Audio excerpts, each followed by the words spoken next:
सर्वशक्तिमान और अनुग्रहकारी परमेश्वर यीशु के नाम में आप सभी को अभिवादन और मसीहत का सलाम।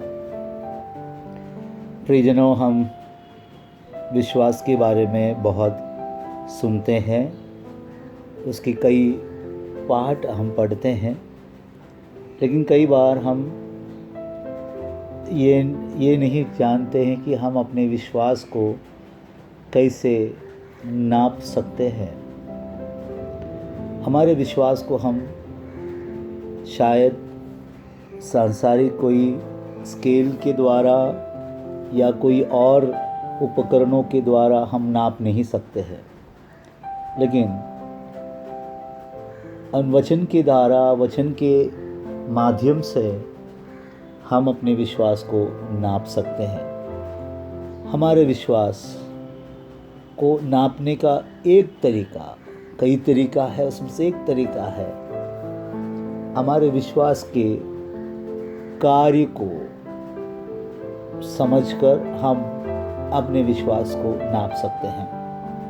मेरे साथ आप अपने वचन को मार्कुस सुसमाचार उसके 7 अध्याय 24 से लेकर 30 आयत में से मेरा मनन होगा, लेकिन उसमें 28, 29, 30 आयत को मैं आपके लिए मैं पढ़ना चाहता हूँ।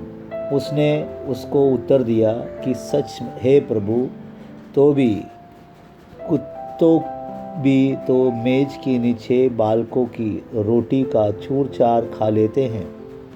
उसने उससे कहा, इस बात के कारण चली जा, दुष्टात्मा तेरी बेटी में से निकल गई है। और उसने अपने घर आकर देखा कि लड़की खाट पर पड़ी है और दुष्ट आत्माएं निकल गई हैं। बहुत ही एक रोमांचक, हैरतअंगेज पैदा करने वाला एक अनुच्छेद के भाग को मैंने आपके लिए पढ़ा है।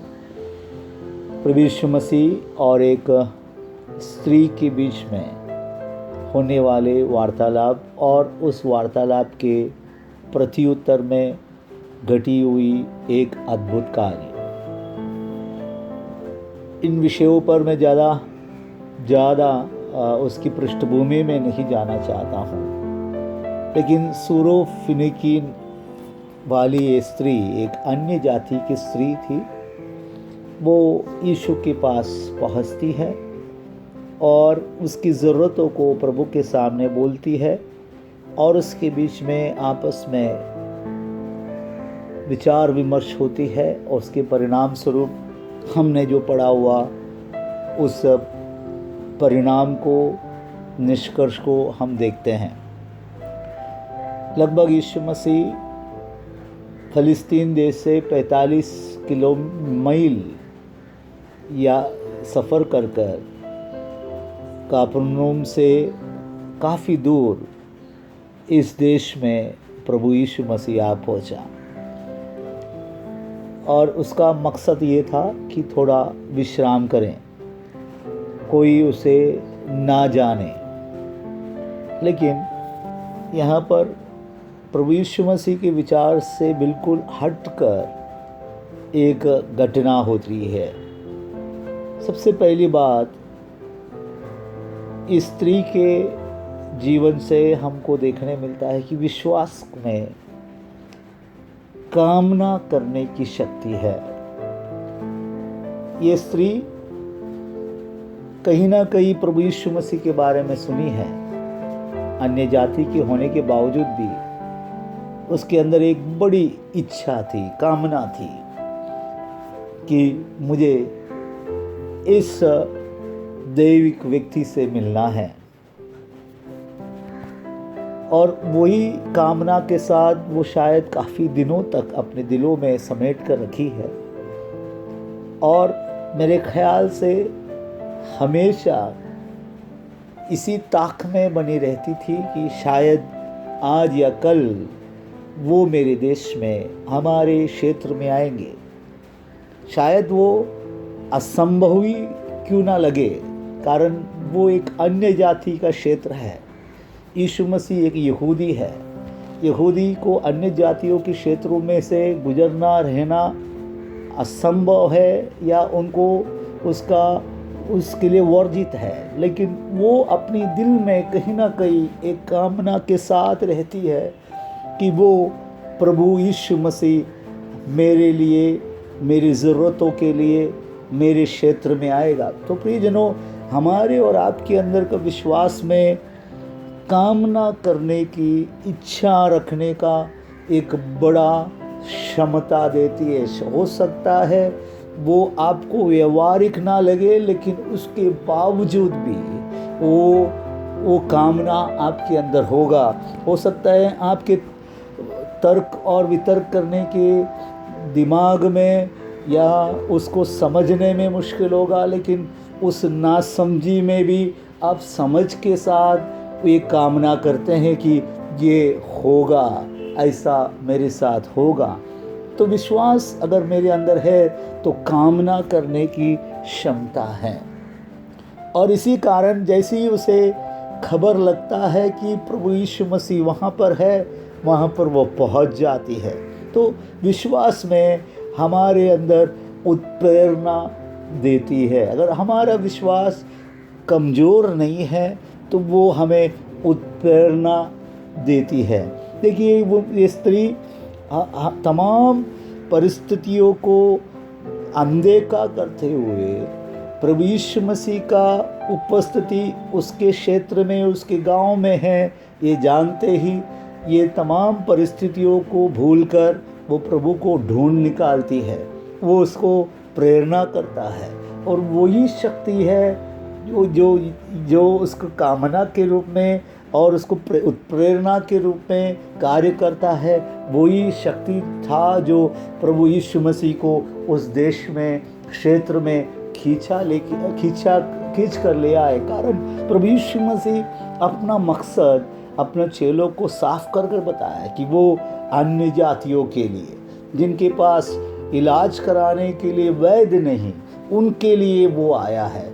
तो प्रियजनों, वो प्रभु उसकी वो कामना थी। हालांकि प्रभु यीशु मसीह स्वयं इसे प्रकट नहीं करते हैं, लेकिन उसकी कामना कई बार उन्होंने अपने कार्य में बताया कि वो पापियों के लिए आए हैं, भटके हुओं के लिए आए हैं। तो वो कामना और वो प्रेरणा, उत्प्रेरणा जो इस स्त्री में थी, वो का उत्प्रेरणा और कामना एक प्रार्थना के स्वरूप में जरूर परमेश्वर तक पहुंचा है। मेरे और आपके अंदर अगर एक उत्प्रेरणा है तो जरूर कोई भी कठिनाई क्यों ना हो, कोई भी संघर्ष क्यों ना हो, उसके बीच में भी विश्वास का उस उत्प्रेरणा के कारण हम हमारे प्रभु के पास आएंगे। और वो हम देखते हैं वो स्त्री प्रभु यीशु मसीह के पास पहुंचती हैं। तीसरी बात, विश्वास हमारे विषयों पर काबू पा लेता है, हमारे विरोध शक्तियों पर काबू पाने का क्षमता रखता है।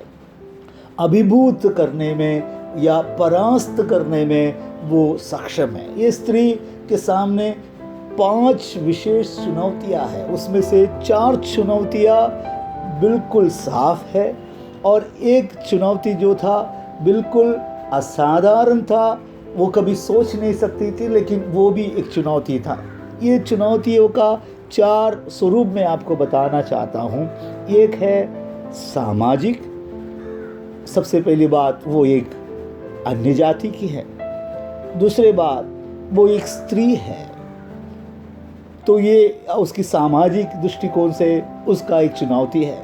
दूसरा है मानसिक चुनौती, वो है वो बहुत प्यार करने वाली, इच्छा रखने वाला, वो बड़े बहुत ही लाड प्यार से पालन पोषण किया हुआ बेटी शैतान से ग्रसित है और मानसिक रूप से वो और उसकी बेटी दोनों पूरी तरह उस चुनौती से घिरा हुआ है। तीसरा है धार्मिक।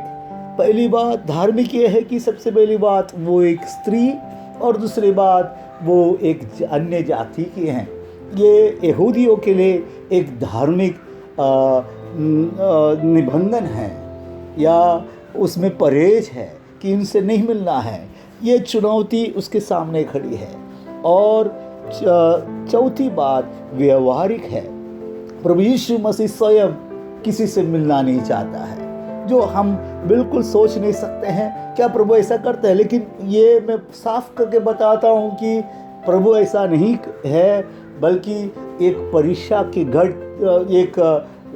एक रास्ते से गुजर रहा है, ताकि वो उस स्त्री की परीक्षा ले, कि वो उसकी मन को जान ले और दुनिया के सामने एक उदाहरण पेश करे कि विश्वास का सामर्थ्य कितना है, वो कितना अब अभिभूत कर सकता है या परास्त कर सकता है तमाम चुनौतियों की। ये स्त्री पांचों चुनौती अकेली पूरे ढाढ़स के साथ, धीरज के साथ सामना करती है और ये पांचों चुनौतियों को वो हराने में बिल्कुल कामयाब होती है। मेरे प्रियजनों, मेरे और आपके अंदर विश्वास है तो चुनौतियाँ हमें और आपको कभी हरा नहीं सकते हैं, बल्कि चुनौती को हम हरा सकते हैं। इसीलिए एक वक्त जो एक स्कॉटिश राज्य का एक संत हैं जिसका नाम है शैमुअल रुदरफोर्ड, उनकी एक बात को मैं आपके लिए बोलना चाहता हूँ। परमेश्वर की दया और करुणा को चुनौती देना और उसको उस पर दावा करना है तो विश्वास के कठिन परिश्रम से ही या विश्वास के अचूक परिश्रम से ही होता है।